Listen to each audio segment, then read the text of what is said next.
A wall collapsed, and seconds later, a wave came crashing through the streets. But it wasn't water. It was beer. London, 1814. Inside a crowded brewery stood massive wooden vats, each one filled with thousands of liters of beer, fermenting, pressurized. One of them started to fail. A metal hoop snapped. At first, it didn't seem like much, just a crack, a sound. But the pressure inside was building, fast. Moments later, the entire tank exploded. And it didn't stop there.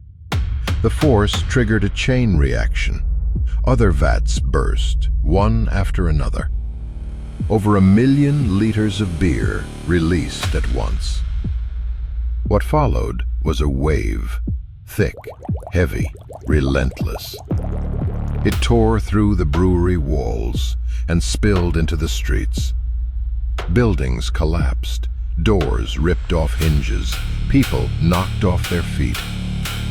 Some tried to run, but you can't outrun something like that. The liquid wasn't just flowing, it was crashing, like a tidal wave. Families were trapped inside homes, buried under debris and rising flood. By the time it stopped, the street was gone. Several people were dead, others injured, and the city left in shock.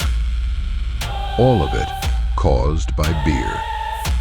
So the next time you think something harmless can't turn deadly, remember this.